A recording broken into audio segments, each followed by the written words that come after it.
ये है जहां न्यूज।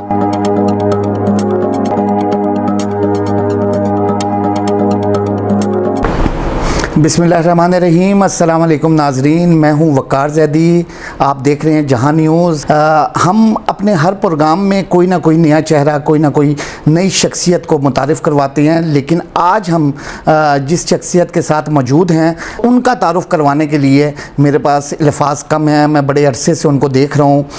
ख़ूबसूरत चेहरा, ख़ूबसूरत शख्सियत के साथ बहुत ही कम अरसे में उन्होंने रावलपिंडी इस्लामाबाद में अपना नाम, अपना मकाम बनाया।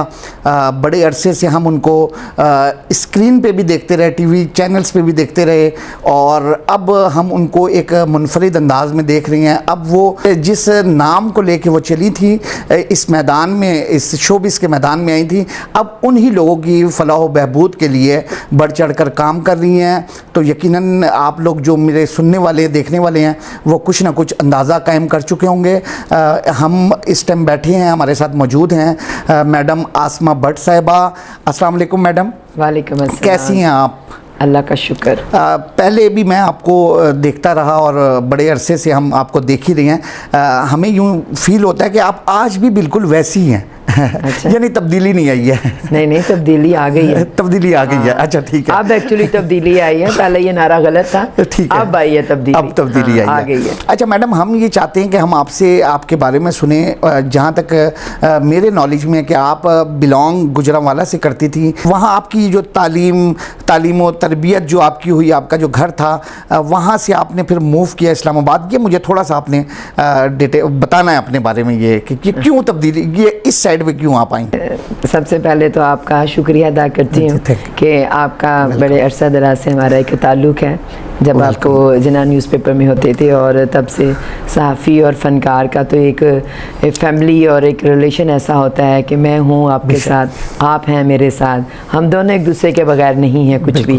तो मेरा आपने पिंडी आने का पूछा कि मैं बाय बर्थ जो हूँ मैं हूँ अबू धाबी से, और फिर पाकिस्तान में सेटल हो गए पेरेंट्स के साथ। मेरी education Gujranwala cantt FG public school से है, मैं इंग्लिश मीडियम से, मैंने वहाँ से मैट्रिक किया।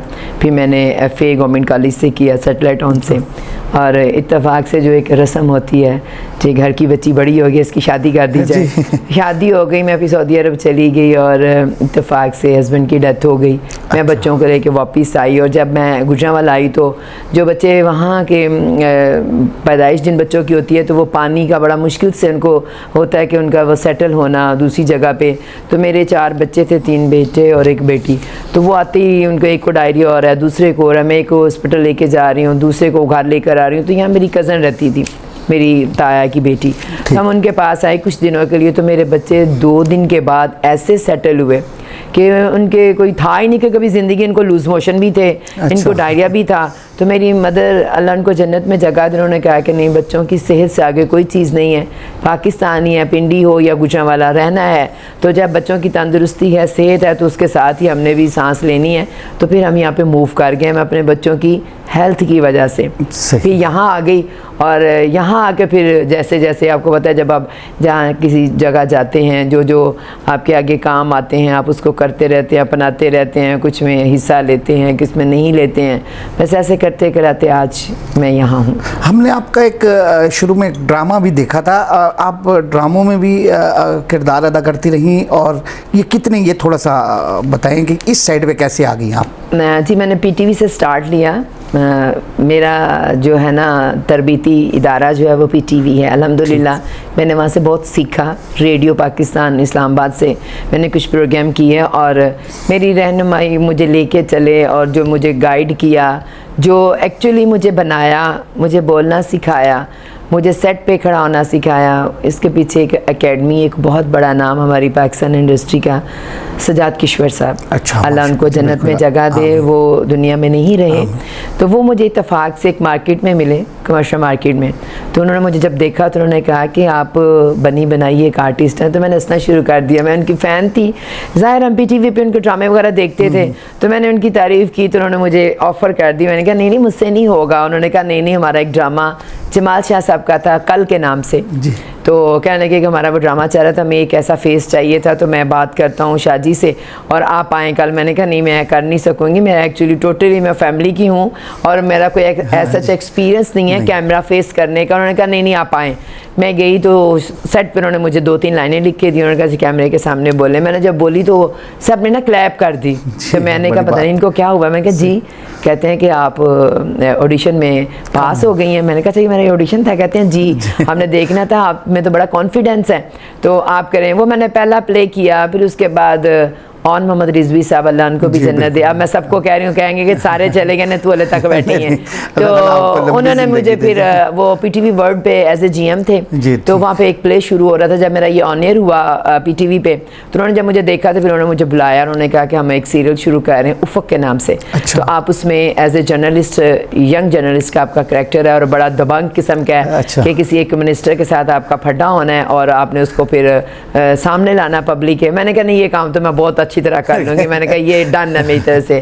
फिर मैंने वो दूसरा वो किया, फड्डेबाज हूं। हाँ वो 2 मैंने किए और उसके बाद मुझे बड़ा मज़ा आया। मेरा इनके साथ टाइम इतना अच्छा गुजरने लगा। फ़नकारों की सिटिंग जो थी, इनकी बातें, इनका हंसाना, इनके चुटकुले, रिकॉर्डिंग के अलावा जब हमारा चाय का एक टाइम आता है, जब टी ब्रेक आपका होता है, तो उस दौरान एक दूसरे से लतीफ़ेबाजी, एक दूसरे से बातें करना, मेरा इतना अच्छा टाइम गुजरने लगा क्योंकि मैं एक बड़ी उस पीरियड से गुजर कर आई थी। बच्चों के साथ एक ऐसे फेज़ से मैं गुजर रही थी, मैं बहुत टेंशन में थी। तो मैंने सोचा कि ये तो लाइफ बहुत अच्छी है, तो आपको सब कुछ भूल जाता है। ये लोग तो इतने अच्छे हैं, इतने अच्छे दिल से हैं, तो मैंने यही काम करना है। तो फिर उन दिनों PNCA Pakistan national council of the arts में ट्रेनिंग की क्लासेस हो रही थी, एक्टिंग की और डायरेक्शन की भी, मार्केटिंग की भी। मैंने फिर 3 साल का डिप्लोमा लिया। अच्छा। हाँ, और मैंने फिर सीखा और उसके बाद फिर वहीं से फिर हमारी एक जापान से एक टीम आई। माइमिंग एक परफॉर्मिंग होती है जो बग़ैर बोले आप एक्ट करते हो, तो उसमें मैंने फिर ट्रेनिंग ली और वो डॉक्टर वकार अजीम आज PNCA में एज ए डायरेक्टर जॉब कर रहे हैं। मेरे साथ वो कोलीग थे, मेरे ट्रेनिंग में वो सीख रहे थे वहाँ से, फिर उन्होंने वहीं पे अप्लाई किया। वो मेल में से, मैं फीमेल में से, हम दोनों एक्सपर्ट थे। फिर माइमिंग की ट्रेनिंग के लिए फिर PNCA की तरफ से मुझे मुख्तलिफ यूनिवर्सिटीज़ में वो एक्टिंग की क्लासेस देने के लिए मुझे फिर उन्होंने अपॉइंट किया। और मैं पहली खातून थी। अब तो खैर बहुत सारे लोगों को पता, उस वक्त किसी को नहीं पता था, इतना नहीं था उस वक्त किसी को नहीं पता था कि ये क्या इसको परफॉर्म करना है। कहीं वरना लोग समझेंगे कि आप काफ़ी उम्र रसीदा हैं। नहीं, मैं हूँ अल्हम्दुलिल्लाह, मैं उम्र रसीदा हूँ और लेकिन अल्लाह का शुक्र अदा करती हूँ कि आपने अपनी बहुत कम उम्री में आपने इतने अच्छे काम कर लिए हैं। आज जो लोग सीनियर जितने भी कह रहे हैं मैं उनके साथ बैठी हुई हूँ, तो ये क्रेडिट की बात है। अच्छा, आप ये बड़ी चीज़ है क्योंकि ऑन मोहम्मद रिजवी शहीद भी सटलेटॉन से ही ताल्लुक़ था उनका, और सजाद किश्वर साहब मखसूस से एक वेस्पे पे वो होते थे, हम उनको देखते थे क्योंकि मैं खुद भी सटलेटॉन में मेरी रिहाइश थी, तो वो भी उधरी 7th रोड पे उनकी रिहाइश थी और बड़ी अच्छी वाकई शख्सियत थे वो। अच्छा मैडम, ये उसके बाद आपने स्टेज पे भी कोई प्रोग्राम्स वगैरह किया है आपने, और कोई ड्रामा वगैरह बनाती रही हैं, कोई इस तरह का भी सिलसिला था? मेरी पहचान ही थिएटर है। अच्छा। और मैंने लियाकत हाल से फिर पहले तो म्यूज़िकल प्रोग्राम और फूड फेस्टिवल, फैशन शो और आजकल ब्राइडल शो जो हो रहे हैं आप देख रहे हैं बहुत बड़े बड़े, ये सबसे पहले पाकिस्तान में ये मैंने पहला शो लियाकत हाल में किया था। अच्छा, बिल्कुल, ये बिल्कुल। मेरे क्रेडिट में जाता है कि जी वो पहला शो मैंने किया था।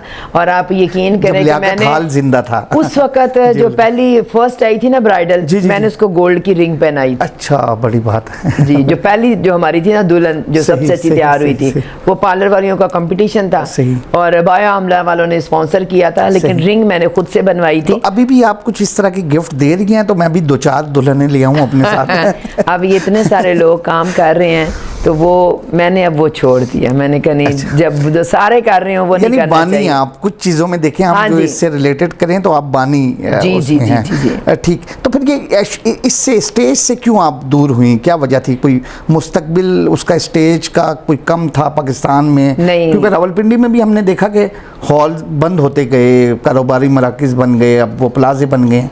तो मैं स्टेज से दूर नहीं हुई हूँ। मेरा जुनून, मेरा इश्क, मेरा थिएटर है और जो आज स्टेज हो रहा है, जो थिएटर हो रहा है, मैं बिल्कुल उसको ऑन नहीं करती हूँ। वो एक अलग से एक मखलूक है उन्होंने भी खलाई मखलूक ही कह लो वो मैं उसका हिस्सा नहीं हूँ। और अल्लाह ना करे कि हम जो काम करने वाले लोग हैं जिन्होंने सीखा हुआ है हम उसको कहें कि वो हमारा कल्चर का हिस्सा है, वो बिल्कुल नहीं है। बस एक चंद हमारे माशरे का एक तबका है जो उसको देख भी रहा है, उसको कर भी रहा है। मैं उस तरफ कभी गई भी नहीं हूँ और ना मैं उनको मानती भी हूँ।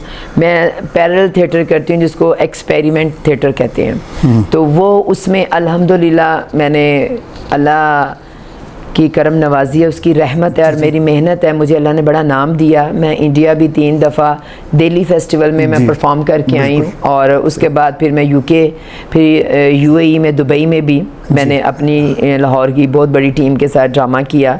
तो वो ड्रामा वो होता है कि जिसमें अपनी माँओं, बेटियों और बहनों के साथ बैठ के आप देख सकते हो, फैमिली के साथ, जी, हाँ, जो हमारे एक माशरे का बड़ा पॉजिटिव और बड़ा सॉफ्ट इमेज और एक अच्छा जो मैसेज होता है ना जो हम दे रहे होते हैं ऑडियंस को, तो मैं उस कामों पे मेहनत करती हूँ। वो दूसरा थिएटर तो वाकई मैं नहीं कर रही हूँ। ठीक। अच्छा मैडम, आपने एक टेलीफिल्म भी मेरे ख्याल में कोई बनाई थी?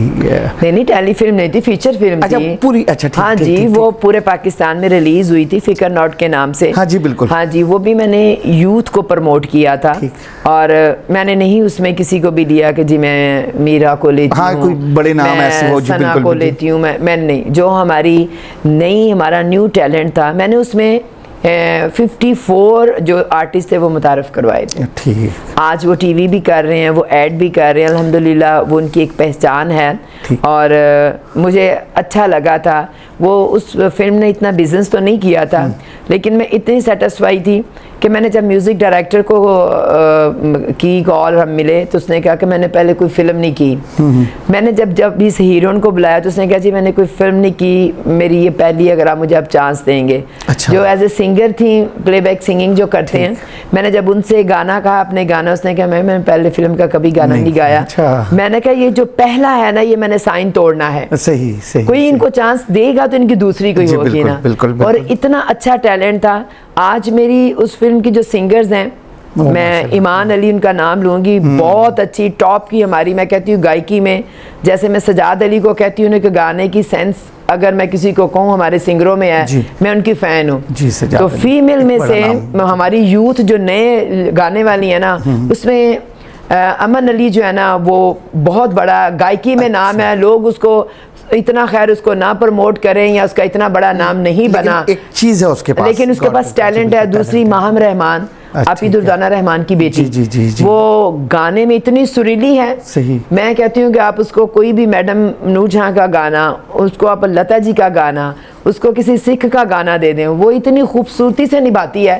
तो आजकल वो लंदन शो करने गई हुई है माहम जो है। अच्छा। और वो मुझे खुशी होती है कि इन नए टैलेंट को मैंने जब एक इतने बड़े प्लेटफॉर्म पे मैंने इनको मैं लेकर आई तो सीरियसली मुझे बड़ी ऑक्सीजन मिलती है। मुझे खुश होती हूँ कि आज ये अच्छी जगहों पे काम कर रहे हैं। अच्छा मैडम, मुझे एक चीज़ बताएं, आपने ड्रामा किया, कुछ मखसूस से ड्रामे किए, फिर छोड़ दिया, फिर आप स्टेज का भी आपने बताया, फिर ये फिल्म के हवाले से भी, लेकिन वो आगे चला नहीं, वो फिर काम, इसकी क्या वजह हुई? क्यों उसको आपने कंटिन्यू क्यों नहीं चलाया? पहली बात मैं ये कहती हूँ कि आप मेरा ख्याल है पूरा नॉलेज लेकर नहीं, किसने आपको कहा कि ये काम चला नहीं है? मैं अभी मेरा मतलब छोड़ दिया, जैसे अब आप नहीं, मैंने छोड़ा नहीं है। अभी मैंने रिसेंटली लाहौर अल हमरा में पिछले अभी ये 2024 से जी मैंने 4 ड्रामे किए हैं। और कौन कौन से किए हैं? मैंने दुल्ला भट्टी की है। अच्छा ठीक। ये हिस्ट्री में पहला, पाको हिंद में पहला सब्जेक्ट मेरा है जो मैंने अरशद चहाल जी से लिखवाया, जो हमारे पीटीवी के बहुत बड़े राइटर, स्क्रूटनी कमेटी के मेंबर हैं।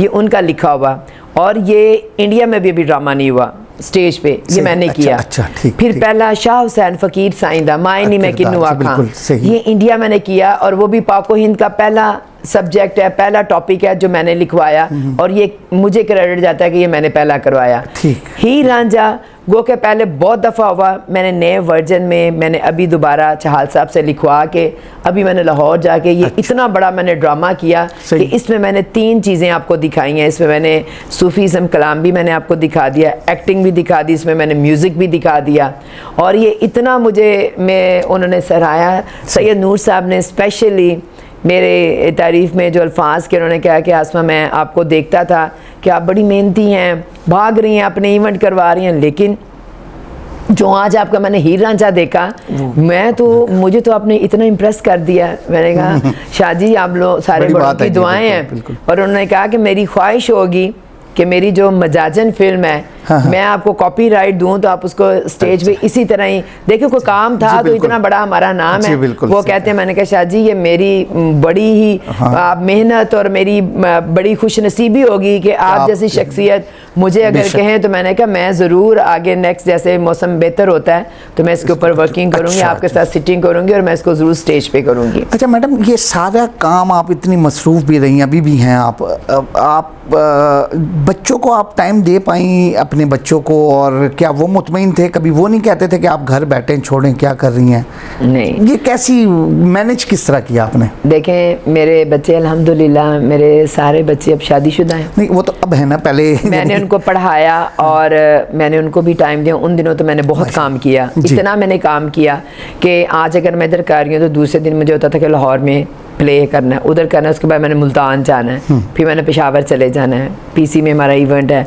तो उस दौरान लेकिन बच्चों को सिर्फ पढ़ाई पे मैंने कहा कि आपने फोकस करना है। और मैं जहाँ कहीं भी होती थी कि ये राब्ता है फ़ोन, मुझे ये मैं अगर 2 दिन 3 दिन मैं घर पे नहीं हूँ तो मुझे पता था कि मेरा बेटा एक वाला जो है वो कितने बजे सो रहा है, दूसरा घर में मुलाजिम थे, हर एक से अलग अलग डायरी लेती थी। बाद में फिर बच्चों से बात करती थी कि कहीं मेरे साथ कोई झोल मोल तो नहीं हो रही है। तो हर बच्चे के लिए मैंने अलग से एक मैंने मुलाजिम रखा होता था कि इसकी जिम्मेदारी इस पे है और इसकी रिपोर्ट मैंने इससे लेनी है। और फ़ोन के ऊपर मैं बच्चों के साथ भी अपने जो मेरे घर में लोग होते थे उनकी लुक आफ्टर के लिए मैं उनसे भी राब्ते में इस तरह रहती थी कि मेरा प्रोग्राम भी चल रहा है, इवन कि मैं आउट ऑफ कंट्री भी होती थी, मेरे कान के साथ फ़ोन होता था। अल्लाह जन्नत नसीब करे, हमारी पिंडी का बहुत बड़ा नाम है मसूद ख्वाजा जी। तो मुझे कहते थे यार बट ये क्या मसला है, ओ यार तो इन्ने पैसे फ़ोन पे ला लेनी है, ओ तू बच्चे नाल ले आया कर। मैं कहा नहीं भी उनकी पढ़ाई का हर्ज होता है, नाल ले आने वाला कोई सीन नहीं है। कहता तू इन्नी कनेक्ट रहनी यार बच्चियां दे नाल, तू कॉलेज पहुंचे हैं, तू गए हैं, तू निकल हैं, तू घर पहुंच गए हैं, ट्यूशन ते गए हैं, तुमने खाना खाया, तुम इतने बजे सोए हो। मैं फ़ोन पे कर रही होती थी, वो कहता था यार इन्ना अच्छा तो तू बच्चियां नाल ले आया कर। सही। लेकिन ये होता है कि आपके ऊपर होता है कि आप कैसे मैनेज करते हो। जो आपने मुझे बताया आपने माँ और बाप दोनों बन के आपने उनकी परवरिश किया है, तो एक कमी तो होती है ना जब आप खुद मंजर आम से आपको खुद भी उनको मिस कर रही होंगी, बच्चे भी मिस कर रही होती हैं, तो कोई इस तरह कोई फील नहीं होता कि छोड़ दूं मैं काम, बस अब उनके साथ ही रहूं मैं? नहीं, देखें काम है तो घर भी बनते हैं और ये मेरा एक जुनून था। मेरी मदर जब तक ज़िंदा रही, अल्लाह उनको जन्नत में जगह दे। मुझे वो कि मैं दुबई भी गई, मैंने वहाँ पे बिज़नेस अपना स्टार्ट किया, लेकिन मैंने छोड़ छाड़ के आ गई। मेरी वालदा ने कहा, मैंने कहा मुझे ना उस वक्त की बात बता रही हूँ कि ये मैं 20 साल पीछे चले जाएँ आप, 21 साल। अच्छा। तो मुझे कहने लगी कि ना ये, मैंने कहा मैं 50 से 60 लाख का मेरा नुकसान है। तो मेरी वालदा ने क्या बात की, वो मेरी माँ थी ना, उसने कहा मुझे अपनी बेटी की खुशी चाहिए, 50 लाख या करोड़ भी है, ज़ाया करो आ जाओ तुम बच्चों के पास। हाँ जी। तो मैं वापस आ गई, मैंने मेरी अम्मी की तरफ से मुझे सिग्नल मिला, मैंने वो फेंका, मेरा कॉन्ट्रैक्ट था। मैंने एक्चुअली होटल वहाँ पे लीज पे ले लिया। अच्छा, मैं यहाँ से स्टाफ भी लेके मैंने कहा मैनेजमेंट करती हूँ, मुझे बड़ा क्रेज़ था कि मैं होटल मैनेजमेंट में जाऊँ, एक मैं अच्छा रेस्टोरेंट बनाऊँ, तो एक बिज़नेस में आने का मुझे आया। लेकिन जब मैं वहाँ गई तो मुझे वही फ़नकारों की वो सोबत, ये काम मैंने जब मिस किया तो मैं छोड़ छाड़ के मैं भाग आई। और बच्चों ने भी हमेशा मेरा साथ दिया और आज वो भी अपनी कामयाब लाइफ में है अल्हम्दुलिल्लाह। ये मैं चाह रहा था कि मैं पूछूं, आने वाले दिनों में आप नाजरीन को, अपने देखने वाले को, सुनने वाले को क्या कोई नई चीज़ आप कोई लेके आ रही हैं? मैंने 14 अगस्त को, जैसे कि उन्होंने मुझसे पूछा, मैंने एक फ़िल्म की अनाउंसमेंट की हुई है अल्हम्दुलिल्लाह, एक पंजाबी कॉमेडी लाइक जैसे ये जो हमारे हमसाया मुल्क भारत के लोग जो बना रहे हैं, तो मैं उस टाइप की उनसे आइडिया जो है वो लेके तो मैं एक ऐसी फ़िल्म जो है ना वो अनकरीब जो है ना वो मैं बना रही हूँ। शायद उसकी मैं नवंबर दिसंबर में उसकी मैं शूटिंग जो है ना करूँ, उसके ऊपर मैं होमवर्क कर रही हूँ। जी नाज़रीन, आपने देखा भी और सुना भी, और यकीनन आप सुनना चाहेंगे मैडम को। बहरहाल देखने की ख्वाहिश तो मुझ समेत आप में भी होगी। हम इजाज़त चाहेंगे, मैं और शामीन, अपनी मेहमान से आसमा भट्ट साहिबा से भी और आपसे भी इजाज़त चाहेंगे। हमारे चैनल को सब्सक्राइब कीजिएगा, अपने लाइक के साथ साथ अपने कमेंट्स भी दीजिएगा, हमारी रहनुमाई भी कीजिएगा। शुक्रिया, अल्लाह हाफिज़।